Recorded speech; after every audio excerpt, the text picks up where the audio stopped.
Então, são duas coisas muito diferentes e muito distantes. Acho, viu, doutor Moreira, deputado hoje, que tem que acabar essa moleza de preso fazer o que quiser na prisão. Ah, isso tem mesmo. Acabou, acabou. O juiz da execução fiscal tem uma lei a ser cumprida e ele cumpre. Promotor da execução criminal, perdão, falei fiscal, criminal, tem que fazer uma coisa, ele cumpre a lei. Só que a lei é frágil e a lei dá moleza.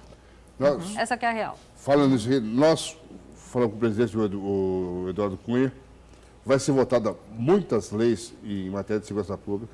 O Priante, vai mesmo? Vai. O Priante, que é o presidente da Comissão de Segurança Pública, vai pôr a comissão para andar e já está sendo criada a comissão especial para estudar o Estatuto do Desarmamento, porque o cidadão ele tem que ter o direito de escolher, não ser proibido. Pô, se eu quiser ter uma arma, eu posso comprar uma arma. Nos Estados Unidos, mata-se, mas o cidadão lá tem o direito dele de escolher a arma. Lá tem até fuzil. O cidadão. E a lei não é descumprida tanto como é aqui. Aqui você proíbe o cidadão de bem é proibido de comprar uma arma, de querer comprar uma arma ou de pelo menos escolher, enquanto a bandidagem está com arma de guerra. É ponto .50, é ponto 762. Não vai combater esse lado da bandidagem, estar bem armado e deixar o cidadão de bem em paz sem precisar de uma arma? Eu fui homenageado esses dias no batalhão da Guarda Presidencial, que eu servi lá em Brasília, no batalhão da Guarda Presidencial. Sim. O armamento que tem lá no Exército, lá, todo aquele armamento que você vê de guerra, porque o Exército claro. É guerra, está nos morros, tá, os assaltantes usam. Então, quer dizer, o fato principal do Estatuto dos Armamentos foi que a população foi enganada. Foi enganada. Por quê? Teve um referendo. Fez-se o Estatuto, você se recorda, em 2003, disso, e depois teve um referendo. Você quer... O que eles fizeram? Teve um engodo. O que eles fizeram no referendo? Pegaram 2 artiguinhos, pequenininho, e deixaram a arma, o Estatuto federalizado. A Polícia Federal já fazia porte de arma antes. A nível federal, a Polícia Federal já fazia. Agora, a Polícia Federal tem um efetivo, o mesmo efetivo de 1973, como que ela vai poder acompanhar essa evolução, entre aspas, do crime, né? O poder de decidir. De poder emitir o porte e autorizar o porte e a compra de arma. Quer dizer, é um absurdo. Quer dizer, são muitas coisas que precisam ser mudadas. A 7.209, a parte geral do Código Penal, e a 7.210 precisa ser mudada. Porque para mudar a 7.210, tem que mudar a 7.209. Que é a do armamento? Não, que é a parte geral do Código Penal, que está esse lixo que a gente está vivendo hoje. É outra história. Entendi. É 10.300. É essa lei penal que a gente vive hoje, 10.826. Com possibilidade deles cumprirem pena em casa, possibilidade de sair de manhã, voltar à noite. Haja vista que nós estamos vendo com o nosso Zé Dirceu e companhia. É um absurdo esse Estatuto. Esse tipo de coisa. O cidadão de bem tem que ter o direito de escolher. O cidadão tem que ter mais liberdade. Ele dá o artigo 5º, todos são igual perante a lei, mas não são. A verdade é que não são. O outro lado está ganhando. O criminoso é tratado como um coitadinho. E o cidadão que paga imposto, que realmente faz as divisas para o país, é o bandido. É o desamparado, na verdade. Ai, coitadinho. O exemplo nós estamos discutindo aqui hoje. Desculpe fazer essa introdução. Imagina, que isso. Olha, a gente vai agora para o depoimento que a gente tem da dona Sônia e depois eu vou ler para vocês o que o Bruno falou em relação a essa história de perdão. Não sei por que ele teria que perdoar a dona Sônia quando a situação é bem ao inverso. E ela já disse, se ele quer pedir perdão, ele tem que pedir para Deus. E lá em cima a justiça não falha, né? Vamos conferir agora. Eu já tenho pedido várias vezes para eles, né?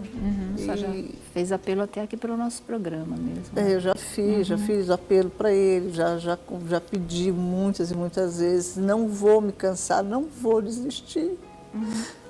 Você vai ficar pedindo para as pessoas que estão sendo acusadas de terem matado sua filha? A senhora acha que se eles fizeram isso, eles vão atender a um pedido seu?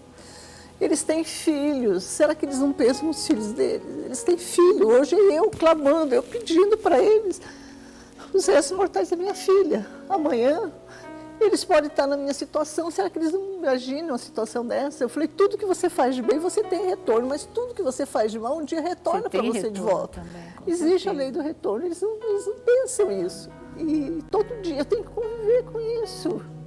É doído para mim todo dia olhar ali as fotos dela e saber que ela está morta, que eles jogaram ela em algum lugar. E a única coisa que eu quero, que eu preciso, é esse resgate. Eu quero resgatar isso, sabe? É uma maneira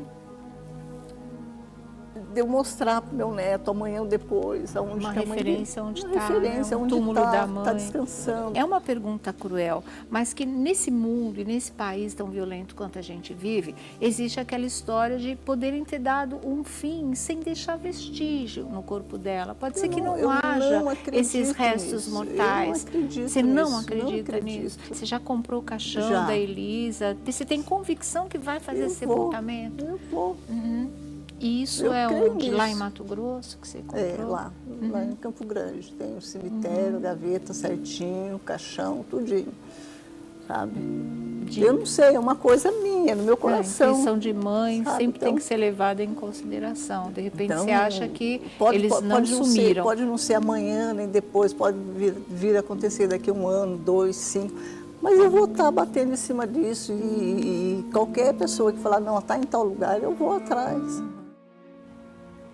Essa mesma pergunta que eu tinha feito, essa época quando a dona Sônia esteve aqui no nosso programa, foi feita ontem também, se ela acredita, não é, que os criminosos vão dizer, se o Bruno vai dizer onde está o corpo de Elisa Samúdio. E ela respondeu o que ela já tinha respondido aqui, acredito sim, mas isso depende diretamente de você, Bruno. Assim como você premeditou que matassem e sumissem com o corpo da minha filha, basta uma liberação sua para que o corpo da minha filha seja entregue. E o Google perguntou, a senhora acredita que a pena imposta ao Bruno foi justa? E ela diz, não, foi muito pouco pela atrocidade e violência contra a minha filha e o meu neto, foi muito pouco, eu esperava mais. E ele diz, Bruno diz que pode vir a lutar pela guarda do filho. A senhora está disposta a enfrentar uma batalha judicial pelo seu neto? E ela diz, olha, não vou facilitar a vida do Bruno nesse sentido. Eu tenho levado meu neto a psicólogo e médico para poder dar um suporte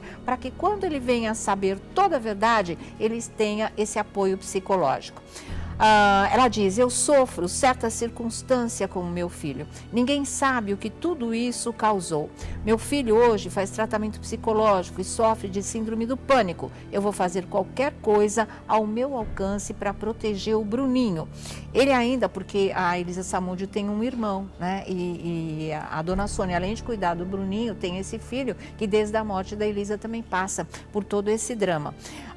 E ela diz, ela deixou uma mensagem para o atleta, ela deixou uma mensagem para o Bruno no momento, e foi nesse momento que ela não conteve as lágrimas. Então, ela deixa essa mensagem e a resposta do Bruno eu leio na sequência para vocês. A mensagem da dona Sônia para o Bruno é essa. Bruno, são 4 anos, 9 meses e 9 dias que eu espero por uma resposta sua, que eu anseio do fundo da minha alma para poder dar um cantinho para o corpo da Elisa. Você diz que tem carinho pelo seu filho, então não faça com palavras, faça com gestos e atitudes. A única coisa que peço a você é que tenha a hombridade de, neste momento, apresentar os restos do corpo da minha filha. Você sabe onde está, você sabe o que foi feito sim, dependia somente de você para então, para não fazer nada. Você cruzou os braços e você foi omisso nesse sentido. Então, agora eu te peço encarecidamente,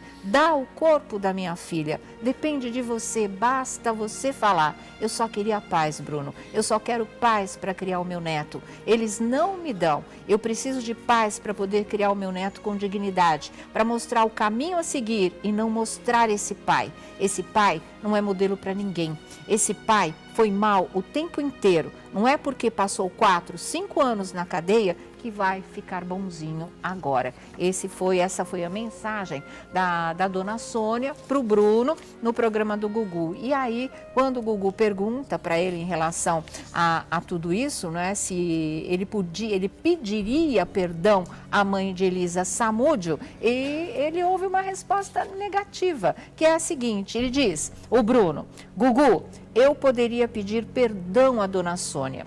Poderia pedir perdão se ela tivesse sido uma mãe de verdade. Uma mãe de verdade não deixaria sua filha ser criada por um cara que abusou da própria irmã.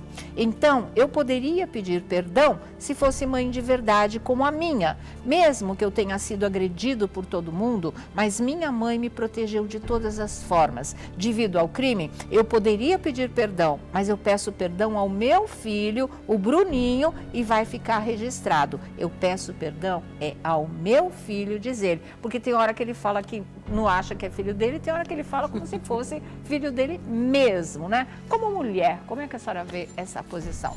Essa mãe sofrendo desse jeito e o criminoso, responsável pela morte da filha dela, vem com uma resposta como essa, doutora? Bom, eu tenho certeza. Primeiro que ele deve ser um péssimo pai, porque é um péssimo pai, obviamente, não vai matar uma terceira pessoa para que suas filhas fiquem na situação que ficaram, situação vexatória de serem ouvidas por um público inteiro, falando, papai, eu te amo, e o cara na cadeia. Entendeu? Então eu já começo dizendo que ele é um péssimo pai. Ele não tem moral, um cara que não respeitou a família dele, não respeitou a mulher dele, não respeitou as filhas dele quando praticava orgias, com quem quer que fosse. Então ele não tem moral para falar da filha, da mãe, do padrasto, seja de quem for. Se ele tivesse um pouquinho de moral, e aí entra a empáfia dele, e aí entra o glamour que ele acha que ele ainda tem e que ele exerce, e desculpe, tem um monte de idiota que acha que tem mesmo, né?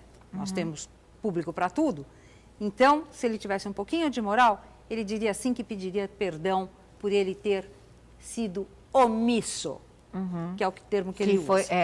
Ele é omisso. A definição que ele dá. Eu acho que a dona Sônia não pode se abalar com mais nada, porque o que tinha para se abalar, ela já se abalou com a perda da filha. Eu acho indigno ela não ter o corpo dessa filha para enterrar. Agora, ele vai pedir perdão para o filho? Eu duvido que esse filho um dia perdoe. Sim, realmente. Sônia, nessas horas ele acha que é o filho dele, um detalhe, né? A dona Sônia tem certeza que o Bruno pode desvendar o paradeiro dos restos mortais. Eu queria saber do doutor Edson Moreira, que conhece muito bem o Bola, que foi condenado na questão da execução. O senhor acha que quem sabe desses paradeiros, doutor? Daqui a pouquinho o senhor responde para a gente.